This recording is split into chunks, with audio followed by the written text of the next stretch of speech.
All right, what's up, everybody? Welcome to Comp Check episode 3. And this week we are going to start with VCT Pacific, where we had some pretty big games and some interesting matchups. I'm going to spend a little bit more time this week talking about the actual meta because there's been a lot of discussion about, neon and shotguns and sort of what you're supposed to be playing. Lots of the broadcast has been focused around, double duelist meta being the only way to play the game. And so I wanted to just kind of like dig into the numbers and give some thoughts. But we're going to start with Pacific this week. And we'll get right into the first match, which is Viral against Full Sense. Honestly, this was a pretty straightforward match in my mind. Full Sense has looked incredible. Viral has looked quite poor. But it was a fairly similar pattern to what has happened in the other Viral games, which is that they play one map fairly close, which happened to be Lotus, and then they get blown out on the other map. So same thing happened here. Full Sense played extremely well on Haven. And they played extremely well on the first half of Lotus. They got a little bit caught out by Viral's aggression and kind of like randomness, I think, and chaos. Maybe even taking their foot off the gas a little bit. On Lotus, they get bonused, and then Viral kind of just snowballs from there with their double duelist comp. But overall, this didn't really affect my impression of Full Sense very much. I think that they look like they are clearly a step above most of the teams. Outside of maybe like the top 3 teams besides them in Pacific in terms of their calling. They obviously have some very interesting meta reads. They're playing a lot of Deadlock. This is something that they played quite a bit last year and something that I played a bit last year on GE, which is the Deadlock Cypher double Sentinel comp. I think it works relatively well into the current meta. And I just like that Full Sense has a bit of a unique read on how they want to play the game. Obviously, Primi continues to be an exceptionally good player. Kahlua is having a very good season. And just everybody on Full Sense looks like they are doing, the things that they need to do to win. Viral on the other side of things, this team is just like I said last week, they're just a tier 2 team, and they are kind of like in the deep end right now, trying to figure out how to win in tier 1. And their style that worked in tier 2 is not going to cut it against most of the teams at this level of play. And they're just a little bit too chaotic, a little bit too uncoordinated. They rely a little bit too much on, just 1v1s to break open rounds. And they don't really have sort of like that next layer of, the mid-rounding or the set plays, the correct snowballing with ultimates, that type of thing. They're kind of just running around shooting. And that is just not going to work in Tier 1 VCT Pacific. So not too much to talk about here. Full Sense, they play against RQ T1 next. So this is sort of like the final stretch of their schedule. But they're already in playoffs, and so the pressure's kind of off. Obviously, you want the first seed just because you get that first round bye going into the playoffs. And so they definitely want that. But or is it a buy? I don't exactly know. China is doing it differently. We'll get to that in a second. But anyway, you definitely want to be first in your group for sure. And so the next 2 games will be really interesting. Either way, they're through into playoffs. They're feeling pretty comfortable. Okay, let's go to the next match, which was Team Secret against Paper X. Again, the first 2 matches of this week for Pacific were pretty one-sided. I think, like 99% of people were probably picking Paper X in this one, myself included, and it delivered essentially what you would expect, which is a blowout on the first map. And then on map number 2, actually, we had a pretty interesting back and forth game. Team Secret, again, had an opportunity to win this kind of like Viral did against Full Sense, but just couldn't close it out in the end. Insane game from Envy. I mean, there were some really ridiculous moments in this game of, just super fortunate kills through smokes, big multi-frags, sort of hero moments, as tends to happen in these big overtime games. And eventually the experience of Paper X and just their creativity and their ability to kind of like persevere in these tough games overtook Team Secret, who are unfortunately probably going to struggle to find a win this split. That being said, I think Paper X is kind of at a weird place right now where they are still trying to find that replacement for the Yoru. They're still trying to find that correct meta read, and you can see that they're still kind of switching things around. We've seen, I think, 3 different people play the Neon on Breeze. I could be wrong about that. Maybe something has always played the Jet, but Forsaken playing the Neon. We've definitely seen Jing play Duelist on this map. He played Jet at the beginning of the year. So I've had 3 different people play Duelist on Breeze, and it's had varying results. Obviously, they stop here.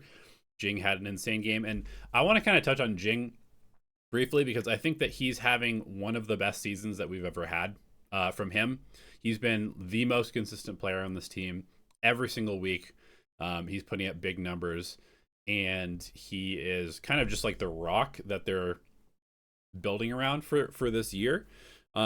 It's good to see something having a couple of good games. They got him off the Neon where he's been struggling a bit. Plays Jet a couple of times, feels pretty good. And it was definitely enough to get past Team Secret. For Secret, honestly, they just kind of got outskilled. I think that, Rimuru is struggling to transition into Tier 1, as we have seen over the last couple of weeks. And while they do have, some decent stuff going on, obviously, don't want to dwell on this one too much, but 2-16 with a 1-12 first kill, first death ratio. It's just a diff, right? This is just a diff. Paper X going into next week plays against Global Esports, and then they play against DRX. So their playoff lives are in their own hands. Obviously, they're in a pretty good spot at 2-1 already, but certainly want to continue to fight for that top spot. Against Global, it will be very interesting, and then finishing out against DRX, who's already in playoffs, will be the cap to that stage. All right.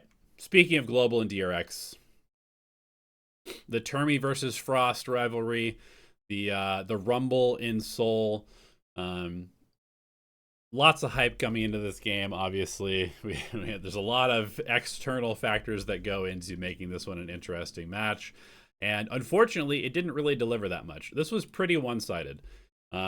GE wins 2 pistols and gets 13 aided on Fracture. I know that a lot of people had kind of looked at DRX's Fracture and were thinking like maybe they're not that good at it. They switched things around a little bit. I'm pretty sure. I think they were playing Freeing on Teo at the beginning of the split, and they've now switched it to Neon. GE playing Deadlock, Breach, Tejo. Kind of an interesting comp. A little bit tough, honestly. I'm not a huge fan of the solo Deadlock, just because this is a map where you really need that cross-map information tool in case they're crunching you so that you can react. And so, GE kind of going with their meta read of the Tejo, of the Deadlock, and it just doesn't really work out very well. They got kind of destroyed. Mako, Hyunmin went crazy. Mako, Brimstone on Fracture has always been nasty, and he kind of carried this one. On Haven, GE again wins 2 pistols, gets 13-9. So really, this, if DRX wins any of these pistols, this gets way more one-sided. To me, I think this is by far the worst that GE has looked this season, and I think you could kind of see on their faces during the game that the pressure of this game, knowing that they can secure playoffs if they win, which would be the first time the organization has ever made playoffs. Quick aside, I remember the extra pressure of knowing that if we win this game, we go to playoffs for the first time ever for the org. And I'm sure that they were also feeling that a bit. It's impossible to not kind of have that in the back of your mind. And then on top of that, the Frost versus Termi rivalry, GE is getting a lot of hype because they've looked good against the 2 first teams that they played this stage. And all of that, I think, has kind of culminated in a bit more seriousness coming into this game than they previously have shown. Because I think in the first 2 matches that they played, you see them on stage, they're laughing, they're memeing, they're having a good time. And you go to the player cams in this one, and basically at no point did anybody look like they were having a good time. Even when they would win, it was kind of like a serious, like angry, yeah, let's go. And then on to the next round. But that sort of attitude I don't think works very well for this team, because I think this is a team that wants to just like have fun and be free. And the tightness that you get when you are trying too hard to win and thinking about winning too much is something that I think is going to hurt this team. So hopefully they can recapture that. Udaton had a pretty good performance, 7-0 first kills playing the Waylay. I know in the offseason I talked to him a bit. I was curious what he was working on in the offseason, and I was like, hey, I think Waylay is pretty good. You know, are you playing it a bit? And he was like, yeah, I love playing this agent. He's always been a jet player, so seeing him transition over the Waylay makes a lot of sense. Obviously, now it's nerfed. Is it nerfed for next week or the week after? I think they have one more week where they play the regular Waylay, so maybe they'll play it a bit more. Maybe they'll play it after. I don't really know. Regardless, I think for GE, they really need some more consistency out of Javi and Crystal. I think Yudo and Patman have been sort of like the consistent pillars, and Autumn has been solid. But it's really Yudo and Patman that are doing most of the work in these rounds, I feel like. And Javi and Crystal have been kind of up and down depending on who they're playing. So they need a bit more consistency out of that. Obviously, they're heavy on the deadlock. They're playing it on both maps. I don't love this comp that much on Haven. The Sky, Waylay, Omen. I feel like it's a little bit tough with the double Senti, but the double Senti is kind of nice. Obviously, Full Sense is playing double Senti on this map as well. The Frost, Cruise, Talon connection. Anyway, I like the double Senti, but I don't necessarily love the pieces around it here. That being said, DRX, they have really kind of like leaned into something, an identity. Freeing Hyunmin, double duelist with Yang playing the Sentinel, plays the Chamber. He had an exceptional week 2. This week, a lot more quiet. You can see 1 and 5 on Haven first kills. He was getting kind of owned here, but I think we just saw like the pure skill of DRX or KRX's players kind of take over in this one. I feel like Hyunmin, Mako had some really big moments, and even like Bane and Freeing had their moments as well. I think Bane has like quietly been kind of a sleeper excellent player this year, moving over to calling and also just kind of being like a really good support player. KRX, they're through to playoffs. They looked pretty good. GE, like I said, I'm not going to sell GE yet, but they looked really bad this week, and I think a lot of it was just the pressure, so we'll kind of have to see how they bounce back. They play Paper X next, and then Nongshim. Very possible they lose both of those. Those are definitely tough teams, and I mean, their destiny is in their hands, and it's going to get more and more pressure every single week, so we'll see how they handle that. Moving on to the next series, we've got Zeta against DFM. This one was a bit of a slop fest. Zeta takes the first map. DFM comes back with 2 pretty dominant maps after that. You can see just a huge string of rounds. I don't have too many thoughts about this. I feel like Zeta is a team that I keep wanting to take the next step, but I just don't know if they're quite there yet. I think long term, actually, after this series, I'm not even sure which team I'm a little bit higher on long term. I feel like DFM might have figured some stuff out here.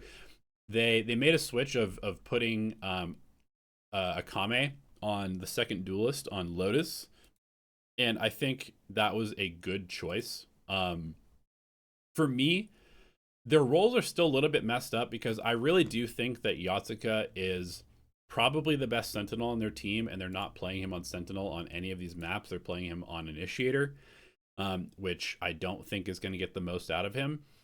And I think that, yeah, that they're going to need to figure out their roles to kind of like take the next step.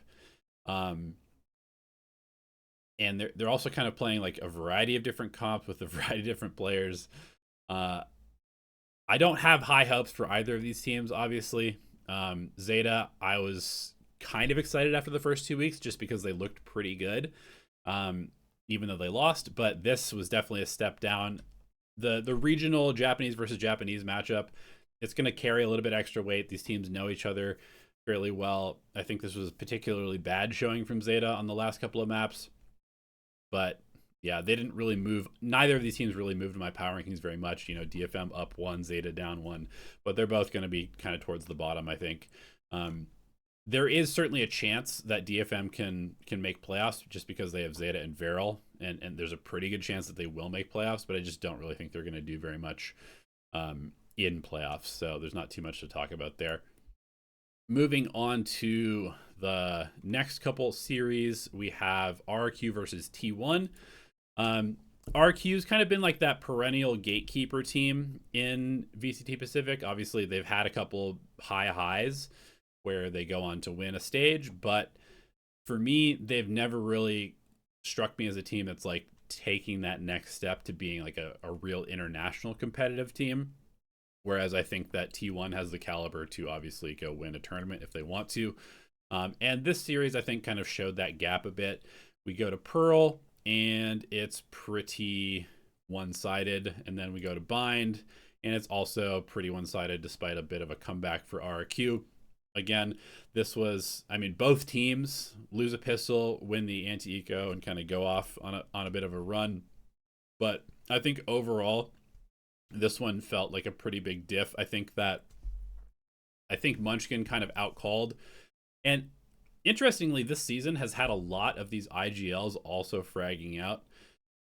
Munchkin is playing exceptionally well. He's, you know, full-time Smokes, obviously, sometime Viper.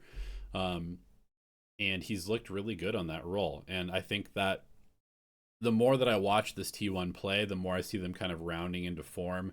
I'm still a little bit like hesitant to say that they're at like international competitive form, because I still feel like Meteor has been kind of inconsistent and hasn't been sort of like, you know, MVP level Meteor yet. But I think Buzz looks really good on the Neon. I think Easy looks really good on the Chamber. And then Munchkin is playing out of his mind. And so they're already at a pretty good level. And if they can continue to kind of build on this and get Meteor more consistent, and then Stax will just do Stax things and be, you know, a solid kind of like backline player, they have a very real shot of being competitive internationally. RQ, on the other hand, I just think that they are kind of what they've always been, which is they are a team that will get outskilled sometimes. They will farm bad teams. They will have sort of like high ceiling moments against some good teams where Jemkin drops like, you know, 50 kills over 2 maps or something like that. But I think when it comes down to like the critical moments, when it comes down to just like the raw 1v1 mechanical skill, I think they're a little bit behind teams like T1, PaperX, maybe even Nongshim. And so I think that they'll comfortably make playoffs, but then probably not go that much farther. Maybe they have a shot at getting like the third slot to London, but yeah, I don't know. I think that they are still also trying to kind of like figure out what they're supposed to do in the meta, because this has never been a team that really wants to like run it down. Jemkin's a little bit more of a cerebral, kind of like pick his spots, rely on the operator type of player. And so they are running double duelists sometimes, but a lot of the time it just feels like they're just like feeding Munyet into the other team and then trying to mid-round off of the information that he gets, as opposed to just like slamming a site, taking the site, and then winning the round in post. So I don't really think the meta fits them very well, whereas I feel like it fits T1 quite well. And interestingly, T1 is just playing solo duelist. Like, they don't really care.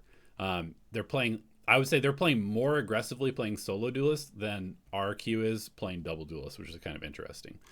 And so I think they're in a good spot. Moving on to our final match from Pacific for the week, and we had Genji against Nongshim. Genji obviously coming off a big win against PaperX.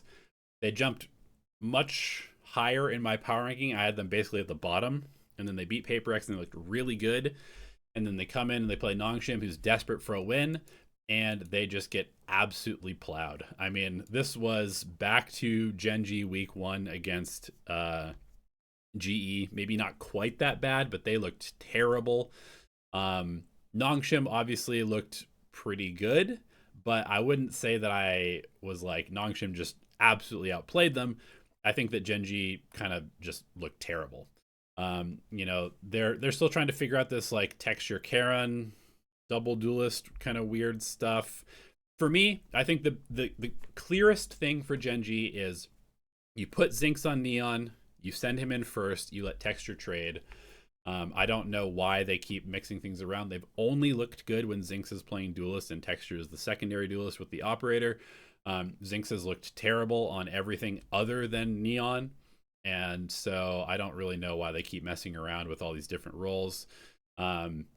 Ashe, he only looks good on Omen, basically. So put him on Omen, put Zinx on Neon, let texture up a bunch. They'll have a lot more success. I don't know if they'll figure it out in time. But now they're definitely at risk of being eliminated.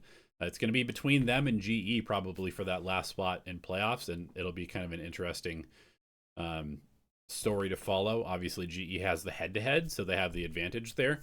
But Gen.G, you know, if they can figure it out, we saw them look really good for 1 week, so it's in them, but we'll have to see. Nongshim, on the other hand, are doing some weird stuff. They took Danby off Neon. I don't totally understand why. I texted their coach afterwards, and I was like, can you explain to me why Danby is not playing Neon? I haven't gotten a response yet, so I don't know. Yeah, I genuinely don't know what to say. Like, I think one of the things that they were missing was Francis's op pressure and just the op in general. So now they're playing Ivy on Chamber, and he looked pretty good with the op. I mean, he did like the static line holding on Pearl pretty well. Just very weird. I don't totally know what to say. I think we need to see them play one more week and see whether any of this sticks or not. I mean, first of all, I'm glad they went away from the breach. I think one of the things that they really did well this week was allowing Francis to be a playmaker instead of having him just in the back line kind of throwing utility for people. Because I think even though he is a good initiator player, I think he's best when he's on initiators that can like make plays for himself. Like his KO is really, really good. Whereas like the breach is a little bit more sort of like pure support. And so they put him on a character that obviously has a lot of agency. They can get aggressive with, you know, him early round, deposit him. He can kind of lurk on the Neon sometimes. We saw that a couple of times. He can pick up the operator if he wants to. He can entry and then let Danby trade. I still don't totally understand why he's on Neon and not the Phoenix and Danby's on the Phoenix, but it worked. We'll see if they continue with this pattern next week. Now, Nongshim is also at an interesting place just as far as the playoff picture goes, because they now have to play Gen.G. If they win that, they get the head-to-head advantage. Then they play GE. If they win that, they have the head-to-head advantage. And so they control their destiny. Definitely possible for them to make playoffs. If they do, I think they're a threat just because that will mean that they have momentum. And this is a team that, if they have momentum, is very dangerous. Let's go to the pick'ems for the week. We did relatively well. We're doing quite well in our pick'ems overall for Pacific. And we only missed Zeta DFM and Nongshim Gen.G. I didn't believe in Nongshim. I was high on Gen.G after they beat PaperX, and, you know, it is what it is. Okay, let's move on to the pick'ems for week number 4. RRQ versus Full Sense. This is a very interesting one. I'm fairly high on Full Sense, so I think they will win this. I think they will outskill RRQ, but you know, this is one of those matchups where you could see RRQ take it if Jemkin really shows up. Crazy Guy versus Cruz. It's kind of an interesting matchup. I'm going to go with Full Sense just because I think that they are the better team overall. But I could see this go either way. PaperX versus GE. I mean, Frost has never really beaten PaperX, and PaperX is definitely I would say definitely the better team on their best day. I think I'm going to go PaperX here, even though I feel like PaperX's form currently is not as good as it could be. But yeah, I don't know. Until GE can prove they can beat one of these top teams, I'm just going to pick the good teams against them. Um, I think that the added pressure of knowing that, hey, we already missed on playoffs once. We got to get it this time against a good team that also can kind of lock in their playoffs. It's tough. Genji versus Kiwoom DRX, KRX. I mean, Korean team versus Korean team. There's going to be some extra weird stuff going on there. This kind of feels like one of the spots where Genji could just like show up again. DRX, obviously, they look pretty good. I mean, the smart money is to go with KRX here, but I think I'm going to go with Gen G because I feel like this is, I don't necessarily feel like KRX blew me out of the water this week. And I feel like Gen G is going to bounce back, realizing that they made some pretty bad moves in the previous week. I would say this is probably like 70% KRX, but I'm going to go Gen G kind of for the memes. Varel versus DFM. I mean, what an absolute slop fest this is going to be. Probably just go DFM because I really don't think Varel's good. And even though Varel might have slightly better mechanical talent than DFM, I feel like DFM will probably just like wait them out and allow them to make mistakes. So we'll go DFM there. T1 will beat Zeta Division, should be pretty straightforward, and then Nongshim should beat Team Secret. I think those two kind of make, speak for themselves. We'll submit those pick'ems, and let's go take a quick look at the meta. So for the Pacific meta, obviously Neon dominating, but then we have a huge drop off. Everything else kind of in this interesting little window of 45 to 30%. Neon being played on every map, and it is the only agent being played on every single map in the pool. Yeah, I mean, it's good. It's good. Neon shotguns, very strong. There is not enough Vice Sage Deadlock being played, but it'll be interesting to kind of keep an eye on teams like Full Sense and NGE, whether the Deadlock does pay off, whether some teams do implement a little bit more Vice going forward. And then I think the big thing for me is that even though Waylay is currently broken in this patch, a lot of teams have already moved off of it, probably just because it's hard to get scrims on the non-nerfed Waylay, and so it kind of looks like teams have already kind of moved off of the Waylay a bit. But Double Duelist still very prevalent. Sky being played quite a bit. Sova at 18% is kind of nuts to me. Obviously, kind of depends on the map pool, but just the fact that Sova is all the way down here is probably the lowest I've ever seen Sova, outside of maybe when Sky was just played on every single map. So we'll kind of have to keep an eye on how this develops over the next couple of weeks as they transition into the new patch. And yeah, I mean, Pacific is interesting. There's definitely some very close races. I would say Omega is fairly finished at this point, but certainly Alpha is going to be just full of intrigue going forward. Okay, let's move on to Americas. And we had another fairly interesting week in Americas. Let's look at the overview, see where we're at. And I mean, are we living in a Latin American, Brazilian world all of a sudden? We might be. Cloud9 versus Envy. First match of the week. And I mean, what is there to say? Cloud9 looks terrible. Cloud9 probably one of the worst looking teams in all of the regions that I've watched so far. I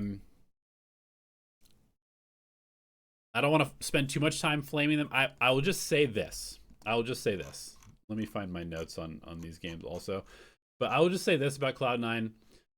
The only time that they've looked good this year is when they had Demon 1 on their team. Or shortly after they had Demon 1 on their team and Oxy was playing Sentinel and Penny was playing the entry. I think that what they are playing meta-wise is not good for their team. I think that they are a team that basically has two options. Number one, you kind of like pull Oxy back a little bit, stop letting him just like go in by himself and getting owned, and then trying to rely on everybody else to carry the weight without him. Or you just double duelist with him and Penny. Right now, I think what they're playing is not going to get them any wins against good teams that obviously can't even beat a team like Envy. And I think that they have some really serious problems with sort of like the read that they have on the comps that they're playing. It just, to me, it doesn't really make any sense. They kind of had a blueprint, like the chamber for Oxy or Demon 1 and Penny on the duelist looked pretty good, and that's the only time they've looked good this year. So I think it's pretty straightforward. They should put Penny on duelist. They will be much better if they have Penny on duelist. If they don't do that, they're just going to lose all of their games, I think. On the other side, Envy. I mean, I was ready to write this team off. I thought they were going to, just be terrible regardless of all the firepower that they have. But I got to give them a lot of credit for making a huge switch from 1 week to the next. They kind of did what I said, which is that they should simplify Eggster's game a lot. Put him on Omen on every single map. They put him on Omen for one map. They put him on Phoenix for another. Another very straightforward, simple agent instead of playing the Harbor and the Veto and whatever else they had him playing. They let Kesnet go crazy on the entry. They put Demon 1 on just the Demon 1 agents, playing Jet, playing Chamber. Makes a lot of sense. The guy is still one of the best aimers in the world, potentially the best aimer in the world. And honestly, they looked pretty good. That being said, they were playing against Cloud9, so it's fairly easy to look pretty good against them. It was still a bit of a sloppy game, but in a sloppy game, when you have more firepower than your opponents and you're on more comfortable and simple roles than your opponents, you're probably going to come out on top. And so that's what they did. Envy now goes on to play against Lev, G2, and MIBR. So this might be the last one that they get this split, but at least they got one. I don't have high hopes for them against basically any of the other teams. Lev, there's some chance, I think, and maybe they could swing with G2. So they could get another win, but I think that they got their one, certainly, and we'll kind of have to see. Cloud9, honestly, like I said, they have to make some big changes for their roles. Otherwise, they're cooked. And I think that's pretty straightforward. Moving on from that match, we had Furia versus EG. And this one was, I think, a little bit shocking that EG was able to pull out a win here on one of the maps. But I also think it was a really good endorsement of Furia as a team, because I don't think that they played particularly well. I think that they were whiffing a bit more than might be expected. I think they were a little bit sloppy in some of the, the post plants and the main advantage situations, but they still won. And they still won by playing better as a team with better fundamentals. Even though I just said they were a bit sloppy, they're still, even though they were a bit sloppy, they played with better fundamentals. And they had some really nice hero rounds, some big multi-kills from Artsin. Obviously, the thrifty win after losing a pistol on map number 3. So, like, winning kind of like the big moments. And overall, I just thought that they looked like a much better team than EG. EG, I mean, they've got Digizin doing a ton of heavy lifting. They had sort of a generational game from Superman, as he tends to have, like one per split, and they weren't able to capitalize on it. I think overall, EG is just a team that is just a little bit too out firepowered by most teams, and I think that they are,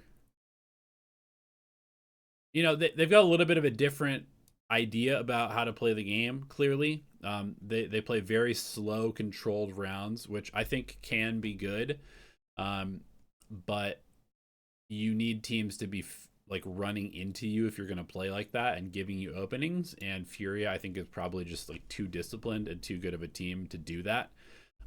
So they didn't really get paid off for their patience and their sort of control of the rounds.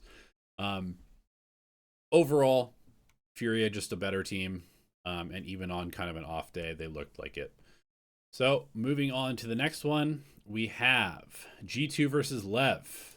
This was a big game for both of these teams.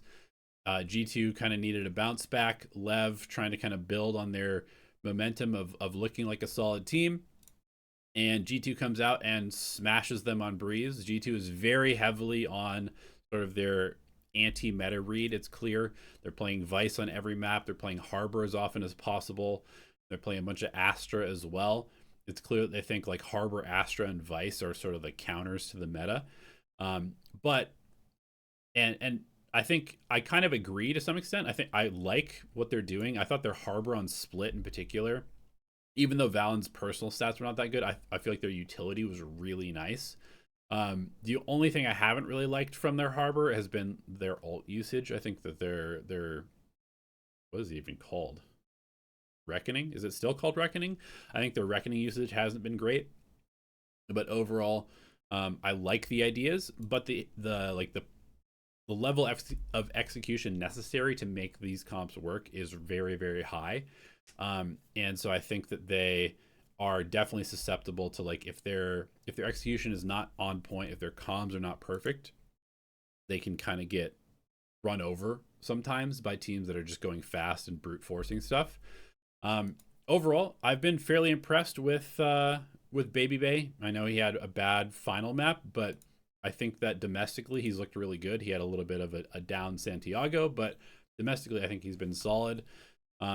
Leaf is still maybe not being enabled as much as he has been in the past by having to play the Astra, and I don't know. We haven't had quite as many like big Leaf rounds, I feel like, but I wouldn't say that G2 necessarily like threw this game. This was more so Lev just looked great. I think Lev looks great right now. They have some incredibly good firepower. Neon is the real deal. I think that's one of the things that I've really been it's been like confirmed for me now, is that there was all this hype around this kid. Obviously, like, oh, he's just insanely good on Yoru and scopes. The chamber has been great.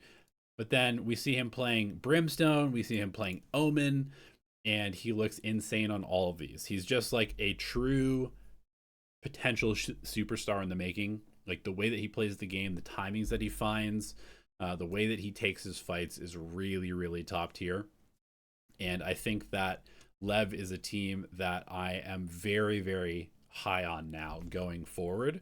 I think that it'll be very interesting to see how they stack up against a team like an MIBR or like a Crew or like an Energy. I mean, even against Energy, they might have the advantage just purely off of firepower right now. But I'm kind of looking at like the teams that have the firepower to match them, and then also like a really top tier IGL. I mean, G2 is one of those teams, and it was a very close series that Lev was able to kind of squeak out. So obviously G2 could have won this. Like the games are very close, so they could have won this, but G2 finds themselves at 0-2, and Lev finds themselves with some nice momentum going into the next week. I think it'll be interesting to see if G2 holds on to this meta read where they're playing the solo duelist. I think there is definitely a solid chance that they will switch to double duelist, just because it hasn't worked out for them so far, and we know that they can play the double duelist well. So it'll be a little bit sad if they go away from their anti-meta read and just kind of like go into the meta. And you know, we see them on Neon Waylay or Neon Jet or whatever it is next week, but I definitely think it's highly possible. But yeah, I mean, it's tough. This is a tough group, right? We've got G2 at 0-2, because they've played MIBR and Lev, who are the other two best teams in their group. And so now they're fighting for their playoff lives right off the bat. Okay, oops. Let's go to our next match, which is MIBR and Loud. And this one, not too much to say about it. MIBR is just incredibly good. Loud, they're just a very kind of mid to average team. MIBR destroyed, and everybody on their team looks good. You know, Zek and Ospas double duelist looks pretty nasty. It seems like they're leaning into that. They're letting Ospas just play the comfort, putting Zekin on the secondary, whatever it needs to be. And then they've got incredibly good fraggers around them. Loud, they're still playing with their assistant coach. They're still playing relatively competitively, but this was never going to be a close game. Let's move on to the next one. Energy versus Crew. This was another big, interesting matchup. I picked Crew because I think I picked Crew because I am very high on this team. I think that the meta fits how Sodic wants to play and how he wants to call, and he has incredible amounts of firepower around him, and that really paid off in this match. I think that this was one of the more entertaining matches that I've watched so far this split. We get two full maps with no double duelist, which is insane and amazing to watch.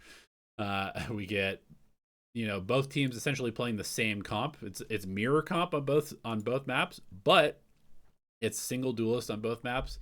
And it was wonderful to not watch just like coin flips of slamming sites and retakes. And this sort of pace of play definitely favored Sodok. He was calling an absolute masterclass. Some incredible rounds on Lotus as far as like, insert a player on the default, insert another player, push everybody back, come through with like a fake into a pivot. Sodic himself is playing incredibly well. He's fragging out. He's kind of like Munchkin right now, where he's just playing smokes and he has so much freedom in how he's controlling the game. He's playing very aggressively on the Omen, and he's finding all sorts of timing, setting up his teammates well.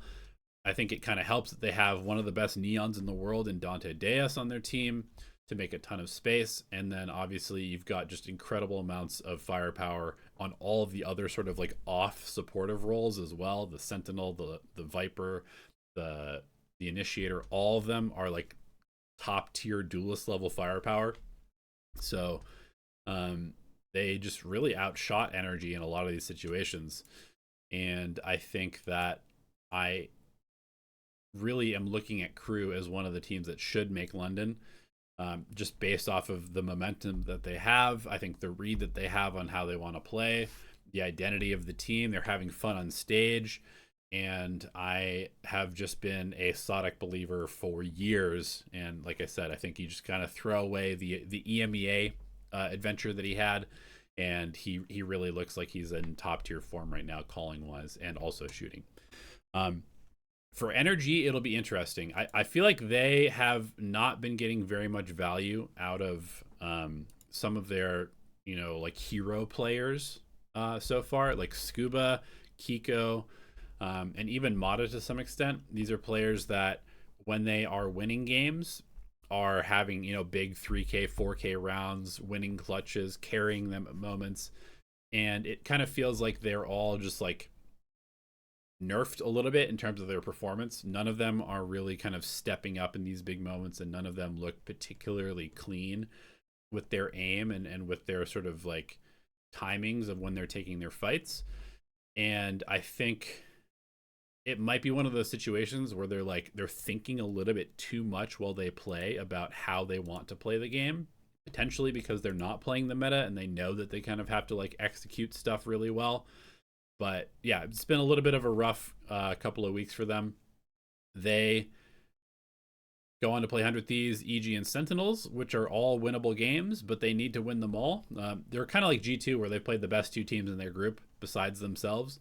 And so now they have a chance to kind of like come back, but there's no margin for error, and that's always kind of a tough place to be.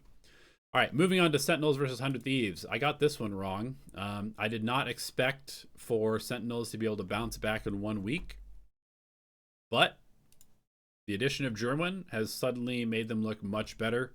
And, it kind of makes sense, right? Because they were practicing with Jerwin when they made this switch. But then he just couldn't get in to the country right away, and so they had to pivot to having Victor as their duelist. But I believe the whole time they were probably practicing with him, and so developing that chemistry. It's not like it had to kind of happen again, like they were already probably relatively on the same page, just with him playing remotely. So he slotted in nicely. He didn't, light the world on fire in terms of, taking over the game, but he did his job really well. I thought he had some really nice moments, particularly on split, like finding timings to come in and get trades, or, getting space for the team and allowing them to kind of play off of him. This was a really back and forth match. The Haven, I think, was a lot more one sided, actually, than the scoreline shows. I feel like 100 Thieves played okay, but I think Sentinels played much better. I think that Sentinels found a lot more of sort of like the moments to flip momentum or kind of like snowball the game, whereas 100 Thieves were kind of just like on the back foot the whole time. Tim Matino had a pretty rough map. Austin looked very, very off today, and I think that Sentinels kind of exploited that pretty well. Redux looks very comfortable on the Omen. He's playing quite aggressively and potentially too aggressively at times, but sometimes that's what you need. On Split, this was a very, very entertaining match. Very, very back and forth. Tons of overtimes. Some of these overtime rounds were just absolutely mental. And I think that it was just one of those situations where kind of experience won out. As weird as that is to say, with just like the young nature of both of these teams, really. But some really big hero moments at critical times from Cortezia. Some really, really nice sort of like subtle moments from Jonah P, where you wouldn't necessarily notice them unless you're like watching the VOD back, but I feel like he made some super good decisions, some really nice trades, some great utility in some of the critical moments. And I think just the calling from John Beauty kind of took them over the line here. And I think that Sentinels kind of just like won some of these hero moments. There was one overtime round where it looked like 100 Thieves had cooked them as far as like the calling and the macro, but then just the way that the round was set up, like the utility was perfect. And actually, no, it wasn't overtime. It was towards the end of the game. It was a thrifty round that Sentinels won, where they just had a couple of Buckies, a slow, a Viper Orb, and it seemed like 100 Thieves should be able to barrel through, but they didn't have the punching power to get through the choke point, and they get just multi-fried by the Bucky and the slows and the decay, and that was like the big turning point. I think if this goes to bind, 100 Thieves probably wins, but it didn't, and so I have to give a lot of credit to, Ewok, to Sentinels sort of bouncing back after last week. I think that they knew that, we're playing week number 1 kind of at a big disadvantage, but now that we have our full team, honestly, are they a London caliber team? It's tough to say, but they definitely have a solid chance of making playoffs, and I think that is certainly more than I was expecting after week 1. So, definitely very interesting, comp stuff going on. Obviously playing the Gen G comp on Haven, and then both teams playing Sage, Neon, or Sage on Split, to try and slow down the Neon stuff. It's kind of cool to see the Americas meta. We'll do the pick'ems in a second, but I just want to go to the meta page. You can see a lot more Vice being played. We've got a decent amount of Harbor being played, a lot more Sova than we see in Pacific. Sage only being played on Split so far, but there's definitely some teams playing the Sage, the Deadlock. But obviously, Neon dominates as kind of expected. Let's go ahead and move on to the pick'em here. So we went 3-3 again. Our pick'ems for Americas haven't been great so far. Lev versus Envy. I think I'm going to go Lev. They just look a little too good. This is a little scary for them because I feel like this is one of those games where if they get a little too brawly, Envy could for sure outshoot them. Just because they have, Kesnet, Demon One, all of the players on Envy can shoot, but I would say Lev should be able to control the pace of this game and take it down. G2 versus Loud. I mean, G2's started out kind of rough, but they're definitely a better team than Loud. I'm going to go ahead and pick them there. Furia versus Crew. This is a absolute banger. This is a tough one. I think I'm going to go Crew just because I think it's going to be slight IGL, slight firepower diff, but Furia has potential to beat any team in the league. I think the one thing about Crew is that I think one thing that Furia has over most teams is that they have just been grinding as a team for longer than anybody else. They've had a consistent core since like very early in the offseason, and their teamwork really shows. But Crew has also been grinding a lot, and they got to grind against a lot of teams in Santiago, and I think it's kind of paying off. I'm going to go Crew just because I think that Sadok is in incredible form, and it's going to be tough. You know, Furia on their best day certainly can win this, but I'm going to go with Crew. Energy versus 100 Thieves. I mean, man, both of these teams need this win really badly. They both need it really, really badly. I think I'm going to go with Energy because of that, you know, championship mentality. 100 Thieves, they looked a little off. I could see either team winning just because neither one of them is in like great form, but I think that Energy will be able to lock in to not get knocked out of playoffs in week number 3. I trust them a little bit more than 100 Thieves. EG versus Sentinels. I'm going to go Sentinels here. I think, you know, I don't want to overreact too much to what I saw this week as far as them being, you know, they're not back. They're not a top tier team, but I think they're better than EG for sure. And then MIBR versus Cloud9. That one could get ugly. Okay, let's move on to EMEA. And we had some more interesting matches. I think we'll start with BBL versus Giants. And I keep telling everybody, BBL, fraudulent team. Without the Yoru, they cannot win. And that was proven in this one. You know, they went ahead and put Lover's Rock on the Jet. It's like one of the only agents that he can play comfortably. And they still didn't win. LaRock on the Breach, LaRock on the Rays, didn't really matter. I just think that this team is cooked. I kind of gave my reasoning last video about why I don't think that this team is going to have a good season. And I think that that's probably going to bear out. I just don't think that their macro's that good. I don't think that their plans are that good. And I think that they rely so much on just like out-dueling people to open up the map. And it's just not consistent. It's not a consistent win condition. Giants, I mean, are they a good team? I think they're kind of just that team that they have been for the last few years, which is like they're right in the middle of the pack in EMEA. They can beat most teams. They can also lose to most teams, but they're probably more solid and more consistent than some of the lower tier teams. And in this case, I would put BBL in one of those lower tiers. So does this raise Giants stakes a lot? Not really, but you know, they're not terrible. And I think that BBL kind of just beats themselves a lot of the time. All right, moving on to the next. We have Gentlemates versus Navi.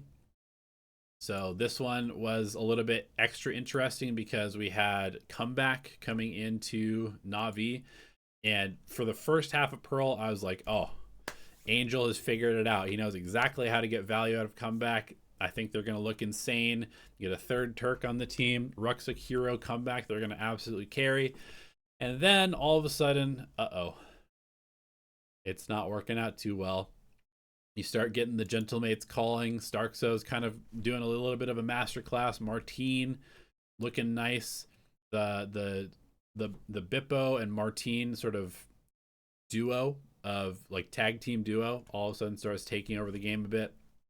Bippo makes space. Martine kills everybody. They had a nice game out of Glyph as well. And I think that we saw a bit of, you know, kind of the similar issues that all of the teams that have had Comeback on their team have had, which is he just is like, he's kind of just on an island a lot of the time. And if he doesn't kill people with the operator, he kind of just like, he just seems kind of static as a player. I think I don't want to overreact again too much for Navi, because like this is what the third change that they've had to make, where it's like they think they're playing with exit. Okay, they're playing with a stand-in. Okay, they're playing with a stand-in. Now they're playing with a different stand-in. It's been a rough stage for them. And I think because of that, I have to put them pretty low in the power rankings just because there's too much going on for this team to be consistently good. Maybe in stage 2 when they have their full team, they'll look solid. But I think right now, Navi certainly trending down. Mates, I think they're starting to figure some stuff out. They're putting Martine on the Rays. They're putting him on the Phoenix. It's not the same level of impact and value that he was getting on the Yoru, but he can play both of these agents and he can play them relatively well. They're kind of going back to what they were doing when they had a good kickoff, which is sending Bippo in, letting Martine trade, setting up lurks for Mini, letting Glyph kind of do some crazy timing plays. Starkzo's calling relatively well. It'll be interesting to see whether Mates can kind of go on a bit of a run. Obviously, they beat 2 sort of weaker teams. This Heretics game is going to be huge for them because if they can beat Heretics, they definitely have a decent shot of being maybe a third slot London team. But if they lose to Heretics, they lose to Liquid, then they're just going to be kind of like that middle of the road team. But I definitely think that they have some potential now, based on what I saw this week. Okay, Eternal Fire Vitality. Ooh. I mean, just like we saw like Brazil and South America taking over the Americas region, I mean, Turkey is taking over EMEA in a big way. Eternal Fire, they came out and they absolutely like exerted their will on Vitality. They really just outshot Vitality and they out aggroed Vitality. And they said, we do not care that you have Chronicle and Durka on your team. We do not care about this Sayonara kid. We are an Ascension team that did not get paid by our org. And we do not care. We just want to shoot people in the video game. And that's what they did. They look amazing. They really do look amazing. Echo, obviously, I cannot tell how many times I've watched this guy play and I'm just like, he's the next Nats. He's like he's so good at finding his timings, finding impact on the lurk. But this whole team, really, it's like it's from Fabian to Audaz to Neki. Izzy's doing his job. Everybody is doing their job and everybody is doing plays with confidence and they're doing it together and they're really leaning into like just a simple, aggressive, like it's one of those things where in a different meta where they might have to think a bit more and sort of like come up with complex game plans to, exploit the map and stuff like that. I don't know if they would have quite as much success. But in the current meta, with everybody kind of brawling for space, I'm going to go with the Turks. And I think that, even here on Bind, they're playing solo duelists on Bind, which I think is kind of sick. They're playing the Vice. It makes things a little bit more difficult for teams. And they can run both, clearly, right? They can run a solo duelist, they can run a double duelist. I think they probably look a little bit better with the double duelist when they're just free to just run it down. But they can do both, clearly, and they beat Vitality, who Vitality is kind of in a weird spot now. They should be a top tier team based off of their talent, but it does not feel like they are recognizing that talent at the moment. It does not feel like they are quite on the same page, and it does not feel like their in-game sort of like leading and plans are allowing the players to play at their best. It's clear that they have a lot of talent, but I don't necessarily feel like their coordination and the way that they're like manipulating the rounds and the way that they're mid-rounding has been at a level that you would expect from a team that is supposed to be, like fighting for titles based off of, the off-season signings and all of that stuff. So it'll be interesting to see if they can figure it out and turn it around this stage or not. They probably will make playoffs just because I don't think that BBL is great and Pacific is already out. And from there, you never know. Any team that gets in the playoffs obviously has a chance to go on a run. But it has not been convincing for Vitality so far. Okay, moving on to Karmine Corps Heretics. Man, what is there to say about this game? I mean, Karmine Corps came out, crushed on Haven. They looked really, really good, and I was like, oh, they're back. Sugetsu's playing well, Narrate's playing well, they're calling well. They're getting value out of 11, which he has not done a ton for this team so far. And then they go to Lotus, and they look like they have no idea what they're doing. And then they go to Fracture, and they look like they have no idea what they're doing. So I think KC's cooked. I think they're cooked. Unfortunately, I don't think they know what they're doing. Maybe this is a case where like they've only gotten a couple of maps solid, and they're just kind of getting unfortunate where they get exposed early with some of their map picks, and they're still building stuff up. But it's too late. It's too late for them. On the other side of things, Heretics.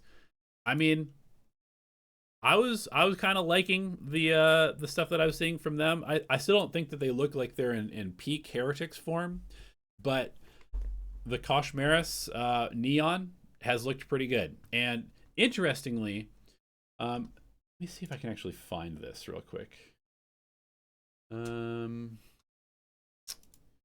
Anyway, I was doing some scouting. I have a scouting app that I've been building, and I was looking at like tier 2 neons.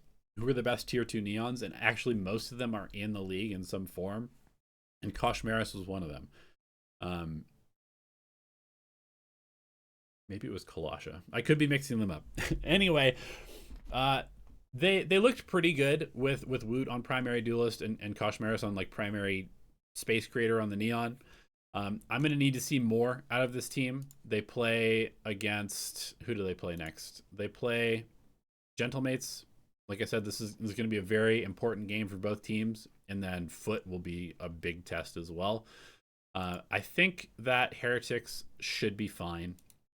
Feels like both of these groups have some pretty low tier teams that should allow teams that should be good that need a bit more time to make playoffs. Like, I think Heretics will probably make playoffs. I think Vitality will probably make playoffs. And that means that in playoffs, they could be a little bit more dangerous. But yeah, I need a little bit more from Heretics before I really believe, because they beat Karmine Corps, who I think is, kind of lost at the moment. But they seem to be kind of on the right track now. Foot versus Liquid. I mean, Foot are the real deal. I think that's what this game proved. Liquid, I think they played a little bit worse than they have in the last couple of weeks. But I think Foot are the real deal is the main story for me. And I think that makes me want to talk about a specific topic that I've been seeing across all of the regions, which is that we're in a meta right now where a lot of teams are just holding for a second and then popping, or they're contact and then popping, or they're just insta popping. And something that's kind of missed in a lot of these cases that I've been seeing Foot do, I've been seeing Crew do, and I've been seeing T1 do, is they are using contacting in a really, really smart way. And I think that Foot might be the best at it, other than maybe Crew at the moment, which is that they show aggression early, and that aggression is going to push back the extremities on whatever map they're playing. And then they will freeze the round and go quiet. But then instead of just like sitting there and then hitting, they will contact deep. Because what usually happens is teams will get pushed off of a line, and then they will go group and re-clear something else on defense, or they will just like bunker on site. But they have to kind of bunker further back because they're afraid of being dove. And so what Foot is doing better than maybe any other team in the world right now is they are using that space that teams are giving up after the initial sort of utility exchange and space exchange. And they are just walking deep in enemy territory and just allowing their aim to lead the way. which as a Turkish team with a ton of insanely high power aimers is really, really good. And they're also using SOP with the attack operator contact really well as well. And so they're like taking the initial space, and then they're getting way deeper than most teams are on their like secondary sort of phase of the round, so that when they pop, the warning that they're giving other teams is so short that people are not reacting in time. And a lot of times they're just getting caught because they're like expecting, you know, a drone or a dog or like a neon stun or a wall to kind of like trigger, hey, we're coming now. But instead of getting that warning, they just have SOP walking into them with an operator on site. And they're like, how is this guy here? And the answer is just because they're just walking forward, and you're not stopping them because you're waiting for like the utility trigger to tell you that they're coming, and they're not giving you that trigger. So I think that this this contacting style is going to have a really high success rate in the meta right now, because everybody is so used to the pattern of like, okay, they're just slamming and here's like 3 pieces of utility coming in, so we're ready for the hit, but the hit is really powerful because it's double duelist. And so Foot is doing some of that where they are, you know, just slamming sites, but they're also mixing it up with a no warning, really deep contact, and allowing their aim to kind of just like break into the sites. And the way that they've been mixing it up has been really, really nice. The calling from Sociable has been excellent. It's very much like a Counter-Strike style calling, it seems like, where they just, yeah, they find so much extra space than a lot of teams are doing with the double duelist, because they are willing to kind of just like take the chance to just walk up in a good sort of trading position, as opposed to just like being, you know, all right, we've got double duelists, just send them in and, you know, try and just overwhelm with utility and fast pace. So I think they did a really good job of that against Liquid. They've been doing a good job of that against every team that they've played so far. And I mean, SOP has been amazing on the Neon. Zeus, SOP and Zeus as a duo with Yedije and Sociable, just incredible amounts of firepower. They really kind of outshot Team Liquid in this series. And, you know, Liquid is no slouch. They've got some very good aimers, but I think that Foot has higher levels of firepower, and they kind of exerted their will on this game. So where does that leave both these teams? I mean, Foot, they're in playoffs. Liquid, they will make playoffs, but Foot is looking like a super dangerous team that definitely has a chance to make Masters. And like I said, the way that they're calling, I think, is going to put them at a higher tier than most teams. And then, not too much to talk about here. Fnatic versus Pacific.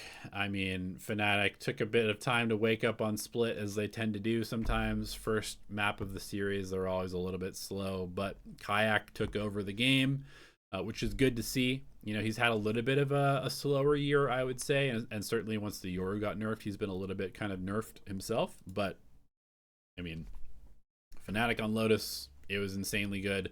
I think teams really need to ban this map against them because they are just too good at calling on this map. And that's all we really need to talk about there. Moving on to quickly looking at the meta. 82% pick rate for Neon, gross. And let's go to the pick'ems. Eternal Fire versus Pacific. Always dangerous for these younger teams that are kind of going on a run at this point, where you're kind of feeling yourself. You feel a little bit invincible, but I'm still going to go Eternal Fire. I think they're just a little bit too good in terms of what they're doing right now. I think Liquid will beat Na'Vi. It'll probably be kind of close. You know, I think Angel's doing some pretty good work with kind of a rough situation over there, but I think Liquid are a solid team, and they should beat a team that's playing with stand-ins. Fnatic versus Giants. I think Fnatic is in good form right now. They should be able to beat Giants here. It's always a little scary just because Giants is one of those teams that, like, if they show up and they're playing and reading the game well, they're a little bit dangerous. But I think Fnatic's too good. Foot should crush Karmine Corp. Gentlemates versus Heretics. This is a very, very interesting game. I think I'm liking a little bit more what I'm seeing out of Gentlemates. I don't totally trust the Heretics last week, even though they looked a bit better. And I feel like Gentlemates is a team that, as a team, plays better together than Heretics does currently. And so I'm going to go with like the team play in a brawling meta. And then BBL versus Vitality. I mean, I'm going to go with Vitality, even though they haven't looked great so far. I still think that they're better than BBL. Those are my pickings for EMEA. We're going to do a super quick Chinese segment. There was a bunch of games that happened in China. The quick overview is that the stage is over, and then they did a bit of a seeding series of games, which is kind of weird. I think there's a couple things going on here. You can see there's a bunch of seeding games that happened. I think part of it is just because they wanted extra games to broadcast because there's so much interest in China. And I think the other reason potentially is that the Chinese teams have not performed well at internationals. And I think they're maybe going through like one extra layer of validation of who they send, because you'll notice if we look at playoffs for Americas, right? This is what the bracket looks like, where we have, you know, the top seeds getting an extra bit of an advantage. And this is how all like Pacific, EMEA, and Americas are all like this, where the top seed gets immediately seeded into like the second round. But in China, they played a seeding round where the top seed played against the top seed from groups, and they basically just played like cross groups like this. And then they go into a full double elim bracket. So there's like 2 extra layers of validation of who is actually the best team. And to me, I think it's because they wanted extra games because the game is popular there. But I think it's also because they really want to make sure that they send the top 3 teams.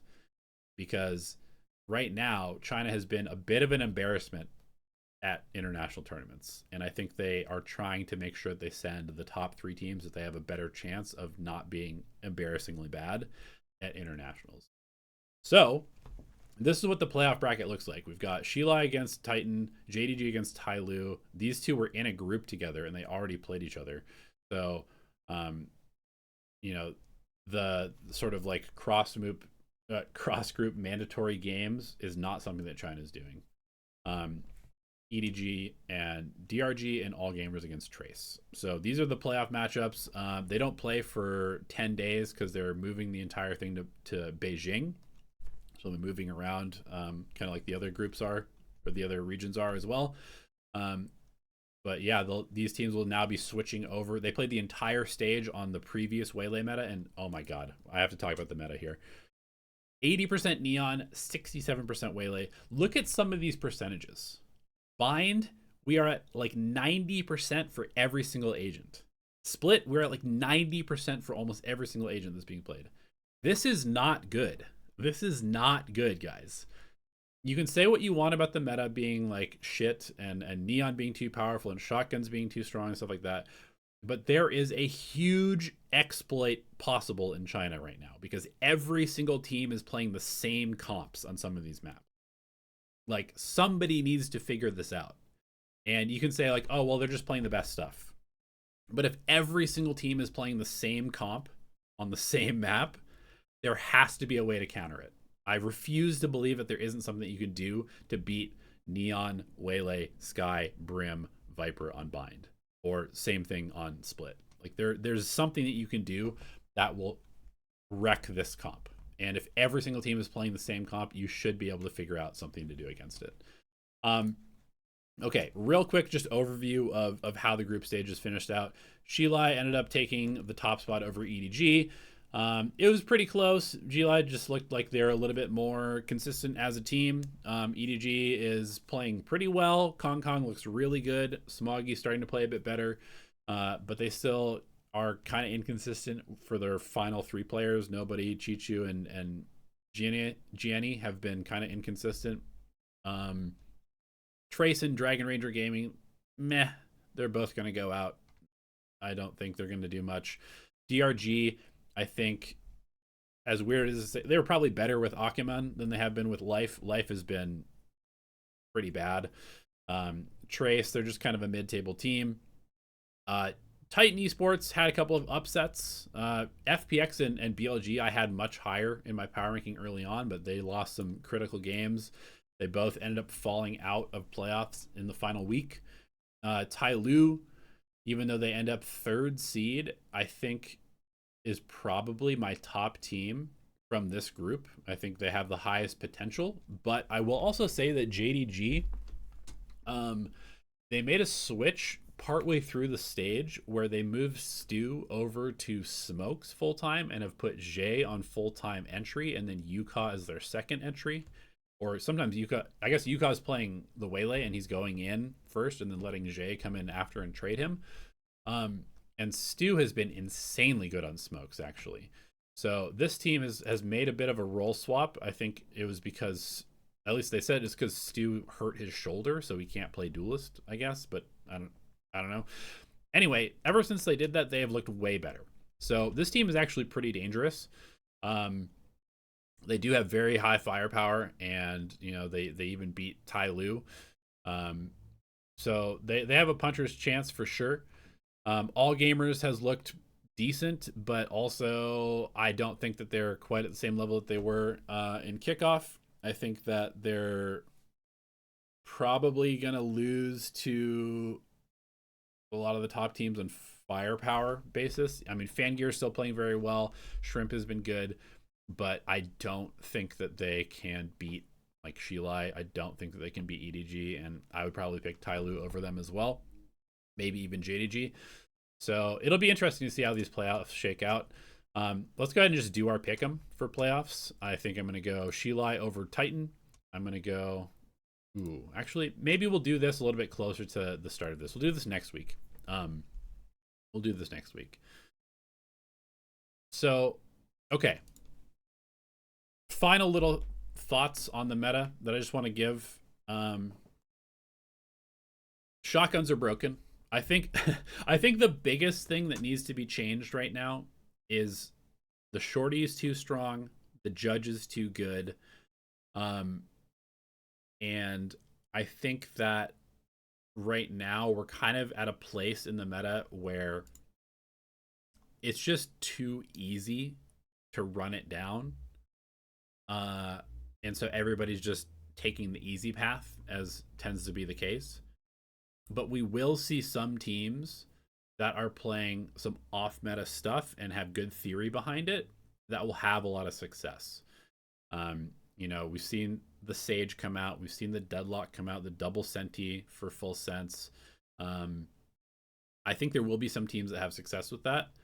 But I think maybe even bigger than that is the teams that can abuse the double Duelist, which is clearly very strong, but do it with the contacting style that Foot and Crew and MIBR and these like top level teams with good IGLs are doing. I think this like almost like Counter-Strike-esque style of just like aggro, freeze, contact deep, catch people off guard with that, mixing that in with the execs, mixing that in with the passive holds on anti-ecos, taking advantage of the fact that most teams are kind of just like opting into coin flip brawls all the time. If you can disrupt that tempo that everybody seems to be leaning into, you're going to have a lot of success. And so I think the teams that I really want to keep an eye on right now are Crew and Foot and MIBR and Fnatic, and then a couple of these teams that are playing a little bit off meta interesting stuff, like Full Sense, like GE, and also I'm very interested to see how Americas develops, because they are playing more Vice than anybody. I think they're a little bit further ahead in terms of the potential counter to the double Duelist meta, and I'm really interested to see whether some of these teams will sort of like separate themselves a little bit, because right now it does feel, I mean, I got so bored watching China just be like, we're going A, okay, there's nobody there, we get the site. Or we're going B, it's a 5-on-5 full brawl in main, the round is over instantly. It's so boring to watch that. So I really do hope that we see a little bit more diversity happen. I'm not super optimistic about it, just because it's very hard to like do the off meta stuff as a pro team. because much easier to just do what's easy. And especially in a season that's super punishing where you lose 2 times or whatever and then your season is over. It's a lot easier to just do the easy stuff. And so we'll see. Some really, really critical weeks coming up in the next week is incredibly important for almost all of these teams. And so I'm really excited to watch it. Thank you guys for watching this video. It was a little bit more rambly than normal, but let me know if you have any questions or comments down below, and we'll see you in the next episode. Peace.